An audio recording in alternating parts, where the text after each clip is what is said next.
The single craziest thing just happened to the Counter-Strike skins market. We haven't seen a change like this since they introduced the 7-day trade hold in 2018. Valve woke up and decided that the skins economy was too stable with China pumping random skins on a daily basis and said, fuck it, let's allow knife trade-ups. Not only that, but it's 5 covert skins per knife. So you could put 5 MP9 Starlight protectors in and get a butterfly knife emerald. All these years, we've had people making meme videos on April Fool's Day talking about knife-only cases and the iconic McSkillet video of the idea for a knife trade-up. No one actually thought they would ever add this to the game. When the update initially shipped, the knives generated from trade-ups were not marketable, and they were not tradable. They didn't even have the trade hold tag. Under the presumption that these skins would be locked in your inventory forever, it seemed pretty balanced, and it seemed pretty cool. I can't lie, I was initially pretty excited at the prospect of getting a knife that's stuck in my inventory forever, just so I always have one, no matter what.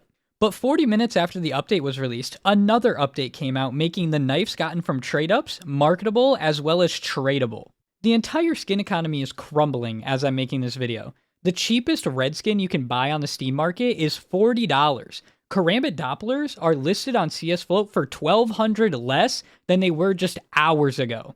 And that's listed, that's not selling. Obviously, the majority of these drastic swings are strictly due to panic among investors and collectors alike.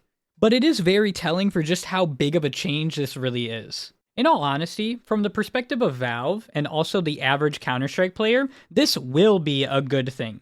90% of the player base cannot afford to be spending thousands of dollars on just a couple of skins. Me personally, I've always enjoyed playing CS more when I've had a knife while playing, and I'm sure lots of people feel the same. So lower skin prices means more accessible for the average person, which could lead to more people playing the game.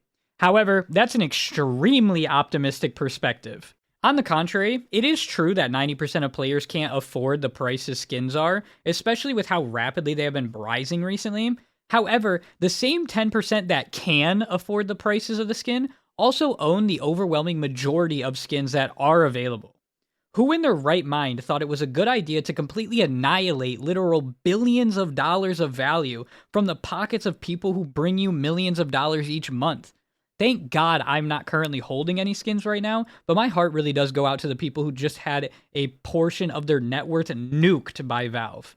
If the change they wanted to make was to bring accessibility to more of their players, I honestly don't know of a better way of going about it, but this definitely could not have been the best one. I do also think that with a bubble the size of the one that the market has been experiencing recently, it was inevitably going to pop and prices would go down, but I don't think anybody predicted this.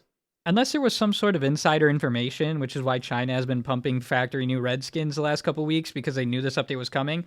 But hey, that's just a theory.